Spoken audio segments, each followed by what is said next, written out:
Welcome to Bala cars. இப்போ நீங்கள் பார்க்க போகிற கார் பார்த்தீங்கன்னா வால்சுகனில் விண்டோ அப்படிங்கிற காரை பற்றி தான் பார்க்க போகிறோம். வாங்க வீடியோக்குள்ளே போகலாம். இந்த கார் பார்த்தீங்கன்னா வால்சுகனில் விண்டோ. வண்டியோட மாடல் பார்த்தீங்கன்னா 2015 மாடல்.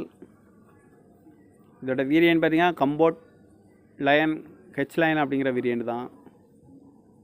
ஓனர் பார்த்தீங்கன்னா 2 ஓனர் இருக்காங்க அந்த வண்டிக்கு. இது ஒரு டீசல் வண்டி தான். கிலோமீட்டர் பார்த்தீங்கன்னா 1,18,298 கிலோமீட்டர் ரன்னிங் ஆகிருக்கு. கம்பெனி சர்வீஸ் ரெக்கார்டோட வண்டி இருக்காங்க. இதுக்கு இன்சூரன்ஸ்னு பார்த்தீங்கன்னா இல்லை. காரோட ப்ரைஸ் என்ன சொல்லுவாங்கன்னா 5,50,000 சொல்கிறாங்க. ரேட்டு குறைக்க முடியும்னு சொல்லியிருக்காங்க. குறைச்சி பேசி இந்த காரை பைப்பிங்கலாம்னு சொல்லியிருக்காங்க. ஏசி வந்துடும், பவர் ஷேரிங், பருண்டோ, அழகுவில் வந்துடும், ஏர் பேக்கு, ரிமோட் கீ வந்துடும் இருக்காங்க. கார் பார்க்க வேண்டிய இடங்கள்னு பார்த்தீங்கன்னா தர்சன் கார்ஸ் ஈரோடு அப்படிங்கிற இடத்துல தான் அந்த கார் பார்க்க முடியும்.